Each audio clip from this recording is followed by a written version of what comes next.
타이타닉호는 그 당시 최호화 여객선이었죠. 무려 탑승 인원만 3,500명 규모였고 얼마나 그 신기술이 다 들어가서 방수 격법과 강판 그리고 리벳 구조를 통해서 심지어 침몰했을 때도 앞에 있는 4칸은 절대로 물에 잠기지 않는 그렇게 설계된, 그래서 일명 그 별칭이 뭐였냐면 절대 침몰하지 않는 배, 그 배가 바로 타이타닉이었습니다.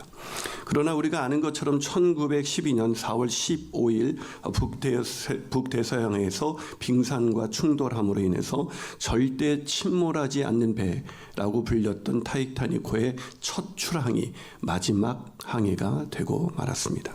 왜 그랬을까요? 사실 출항 전부터 오전에 빙산이 떠다닌다는 그 소식을 전신으로 이미 받은 상태였습니다.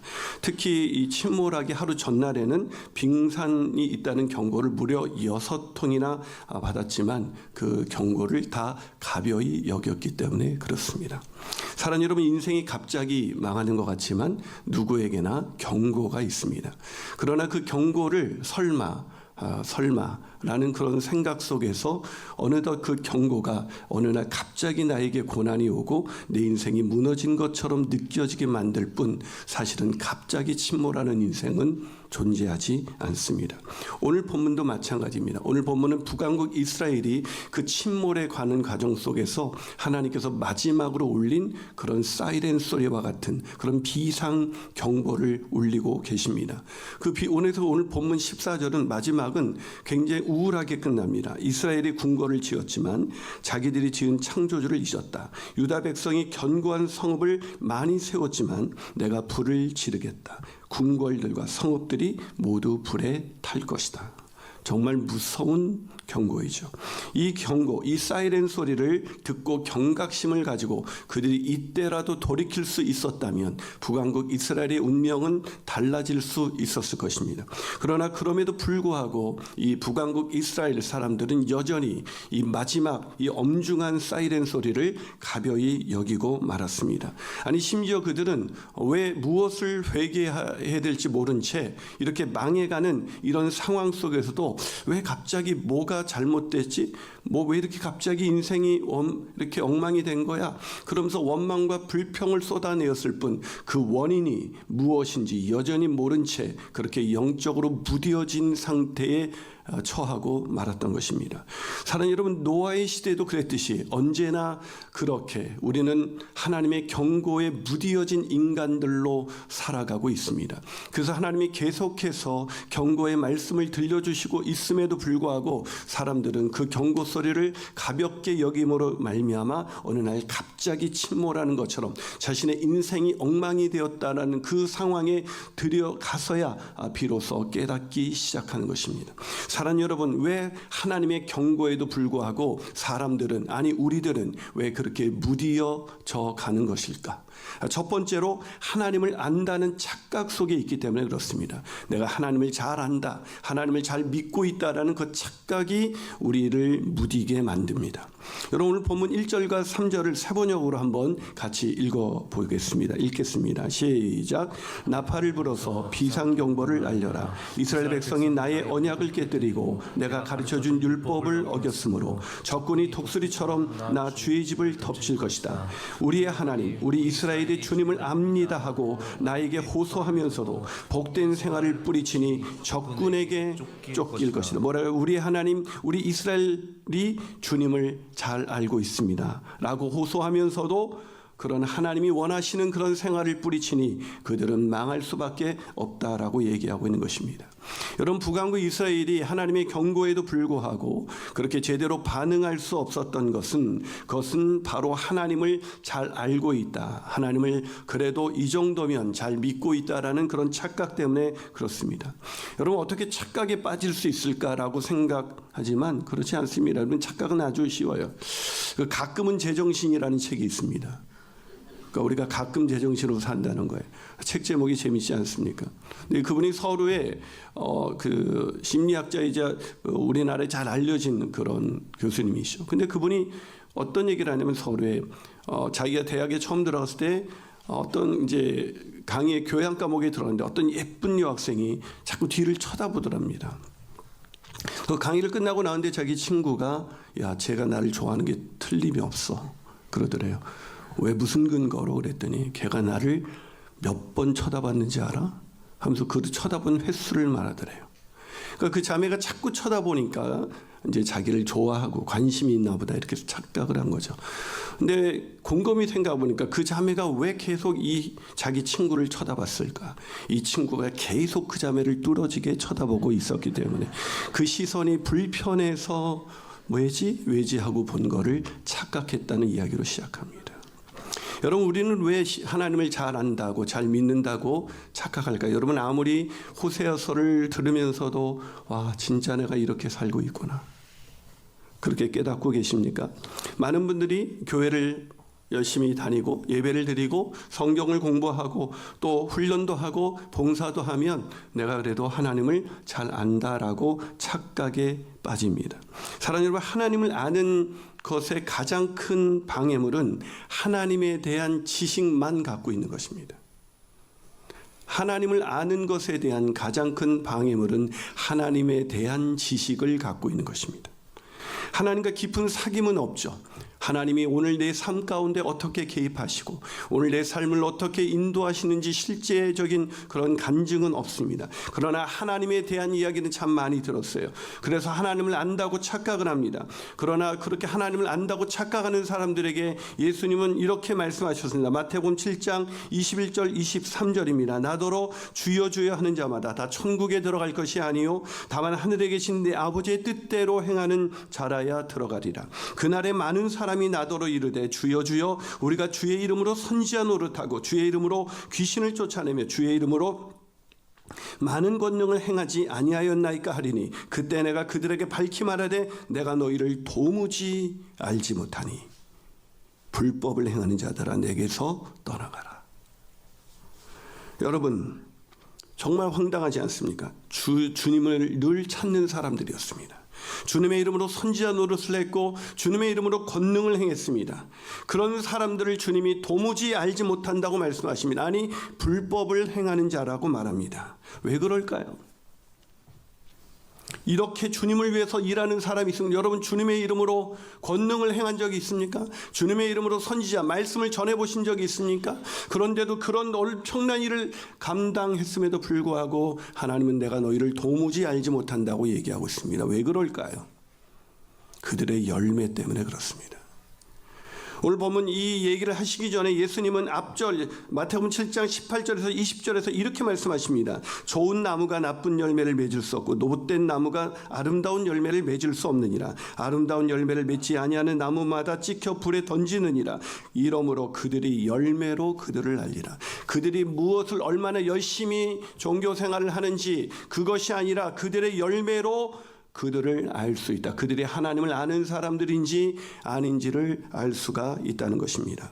사랑하는 여러분, 우리가 하나님을 알게 되면 우리 안에 성령의 열매를 맺을 수밖에 없습니다. 사랑과 희락과 화평과 온유와 절제, 이런 열매를 맺어갈 수밖에 없습니다. 그런 열매가 있으십니까? 성령의 열매로 날마다 그렇게 풍성한 열매를 맺으며 살아가고 있습니까? 여러분, 바리새인들은 성경에 대해 하나님에 대한 지식이 누구보다도 많은 사람들이었지만 그들은 늘 비판과 판단과 정죄를 일삼았던 사람들입니다. 그들은 사랑으로 행치 않았던 사람들입니다. 사랑하는 여러분, 하나님을 안다는 것은 우리 열매를 통해서 아는 것이지 나의 열심으로 증명되는 것이 아닙니다. 내가 하나님을 안다면 하나님을 닮은 성품이 저와 여러분의 삶 가운데 나타나게 되어 있습니다. 그러기에 사랑하는 여러분, 우리가 하나님을 안다라고 우리의 어떤 종교적인 열심이나 다른 것으로 하나님을 안다고 착각하지 마십시오. 하나님을 위해서 많은 일을 한다고 해도 우리 안에 하나님을 닮아가는 성품, 그 성품이 나타나지 않는다면, 그 열매들이 나타나지 않는다면 그 사람은 하나님을 아는 사람이 아닙니다. 두 번째로, 하나님의 경고에도 불구하고 왜 우리들은 무디어지는 걸까? 두 번째로, 하나님보다 우상을 더 의지했기 때문에 그렇습니다. 오늘 보면 4절과 6절을 여러분 한번 같이 읽어주시겠습니까? 읽습니다. 시작. 그들이 왕들을 세웠으나 내게서 난 것이 아니며 그들이 지도자들을 세웠으나 내가 모르는 바이며 그들이 또 그 은금으로 자기를 위하여 우상을 만들었나니 결국은 파괴되고 말리라. 사마리아여 내 송아지는 버려졌느니라. 내 진노가 무리를 향하여 타오르나니 그들이 어느 때에야 무죄하겠느냐. 이것은 이스라엘에서 나고 장인이 만든 것이라 참 신이 아니니 사마리아의 송아지가 산산조각이 나리라. 사마리아의 송아지, 자신들이 하나님이라고 만든 우상, 그는 산산조각이 나리라. 여러분, 그들이 산산조각이 나는 그런 멸망할 수밖에 없는 이유는 그들이 왕을 세웠습니다. 지도자를 세웠습니다. 그러나 하나님에게서 난 것이 아니라고 하나님이 말씀하십니다.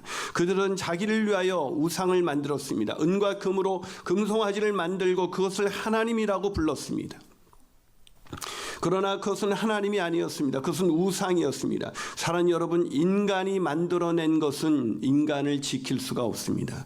인간이 만들어낸 것은 인간보다 열등할 수밖에 없기 때문에, 인간이 만들어낸 것은 인간의 능력을 벗어날 수 없기 때문에, 인간이 만들어낸 우상, 인간이 만들어낸 신은 절대로 인간을 지켜줄 수가 없습니다. 그런데도 사람들은 우상을 섬깁니다. 왜 그럴까요? 우상을 섬기는 이유는 간단합니다. 여러분, 이스라엘 백성이 왜 우상을 섬기는지 아십니까? 여러분, 출애굽기 32장 1절과 6절로 가보시죠. 한번 같이 읽어보겠습니다. 출애굽기 32장 1절부터 6절입니다. 시작. 백성이 모세가 산에서 내려옴이 더딤을 보고 모여 백성이 아론에게 이르러 말하되 일어나라. 우리를 위하여 우리를 인도할 신을 만들라. 이 모세 곧 우리를 애굽 땅에서 인도하여 낸 사람은 어찌 되었는지 알지 못함이니라. 아론이 그들에게 이르되 너희 아내와 자녀의 귀에서 금고리를 빼어 내게로 가져오라. 모든 백성이 그 귀에서 금고리를 빼어 아론에게로 가져가매 아론이 그들의 손에서 금고리를 받아 부어서 조각칼로 새겨 송아지 형상을 만드니 그들이 말하되 이스라엘아 이는 너희를 애굽 땅에서 인도하여 낸 너희의 신이로다 하는지라. 아론이 보고 그의 앞에 제단을 쌓고 이 아론이 공포하여 이르되 내일은 여호와의 절이니라 하니 이튿날에 그들이 일찍 일어나 번제를 드리며 화목제를 드리고 백성이 앉아서 먹고 마시며 일어나서 뛰노라. 놀랍지 않습니까? 모세가 십계명을 받으러 시내산에 올라갔을 때 그들은 불안했습니다. 불안하고 두렵죠. 이렇게 어떻게 된 광야에서 이러다가 우리 죽는 거 아니야? 야, 아론 너 뭐해? 빨리 우리를 위하여 신을 만들어줘.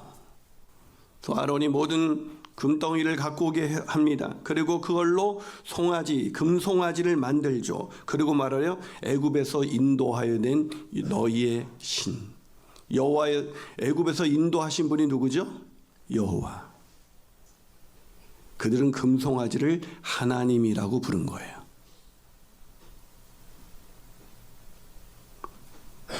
그리고 여호와의 절일을 선포합니다. 하나님의 절일이래요. 금송아지를 만들고. 그리고 어떻게 합니까? 일어나 번제를 드립니다. 화목제, 예배를 드립니다. 예배를 얼마나 기쁘게 드렸는지 먹고 마시며 일어나서 뛰놀았습니다. 기쁨의 예배를 드렸습니다. 이게 오늘날의 예배의 모습입니다. 여러분, 인간은 보이지 않는 하나님을 섬기기보다는 보이는 신을 더 원합니다.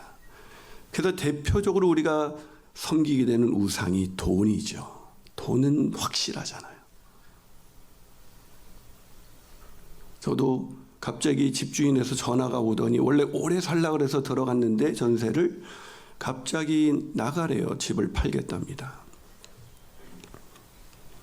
제일 먼저 무슨 걱정이 됐을까요? 예, 어떻게 하셨어요?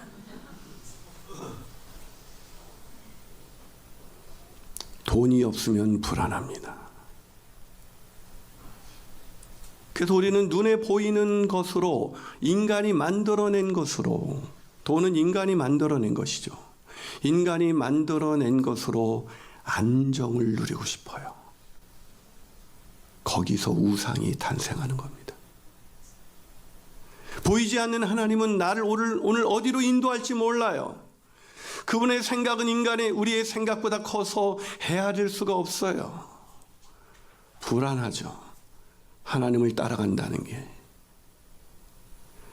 사랑하는 여러분, 이스라엘 백성이 왜 우상을 만들었습니까?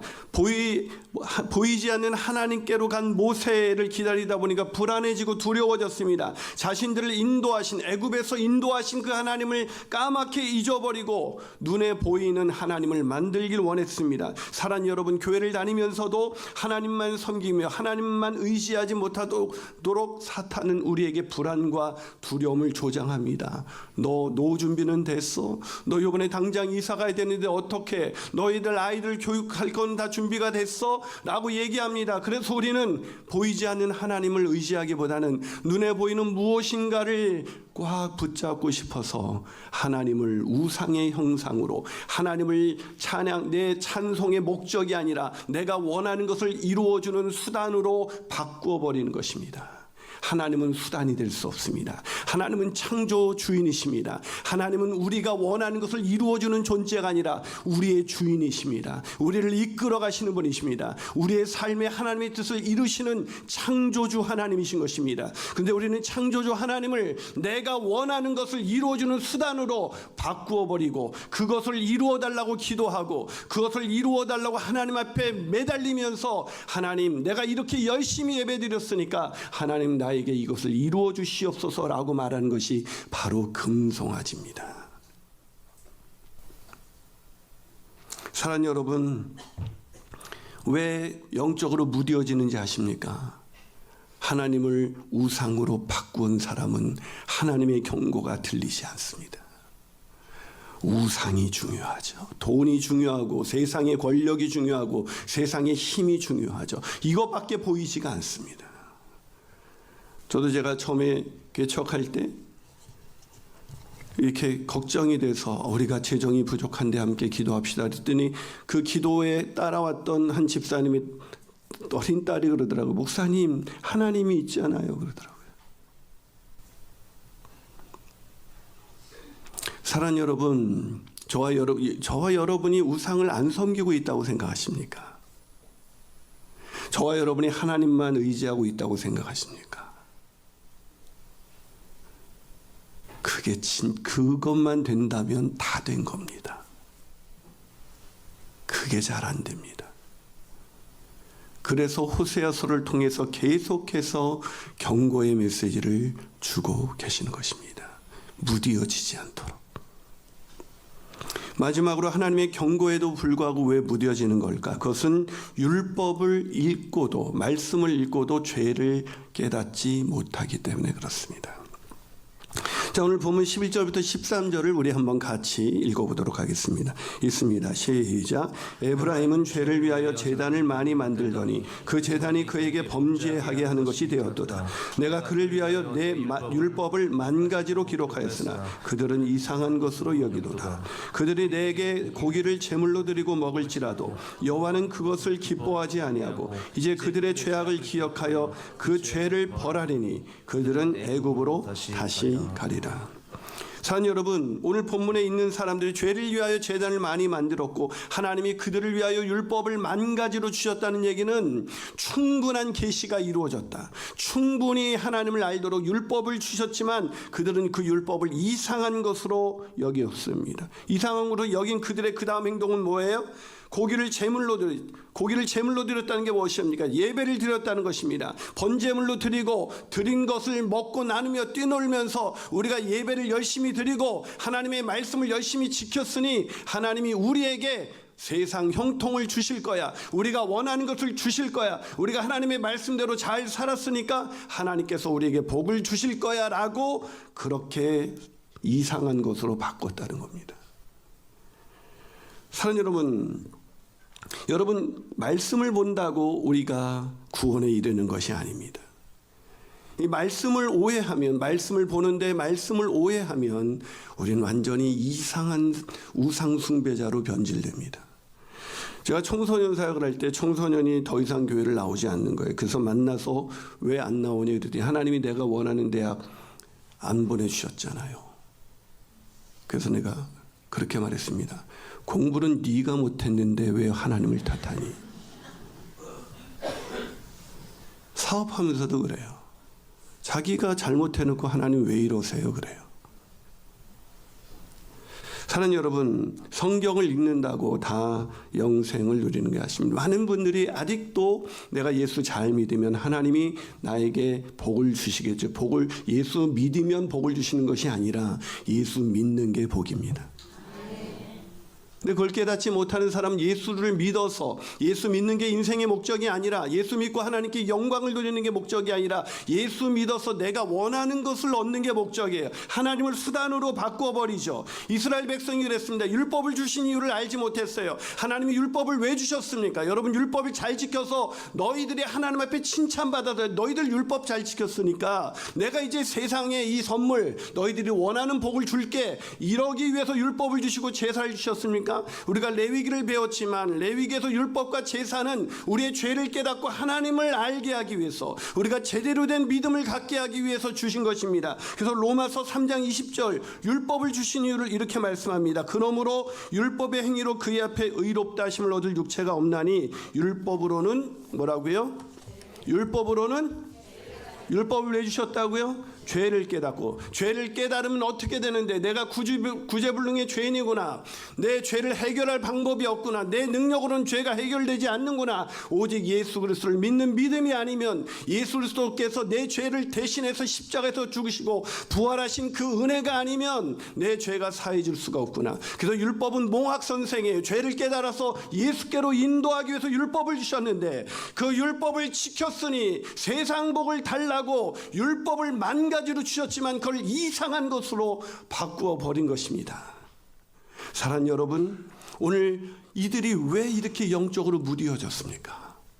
율법을 통해서 죄를 깨달아야 깨어져서 경각심을 가질 수 있는데, 율법을 잘 지켜서 자기들이 복을 받은 존재가 되기 위해서, 세상 형통을 얻기 위해서 율법을 그렇게 사용했으니, 그들이 율법을 통해서 죄를 깨닫지 못하고 여전히 죄가 그들 앞에 놓여 있으니 하나님이 그들의 죄로 인하여 심판하지 않을 수 없게 된 것입니다.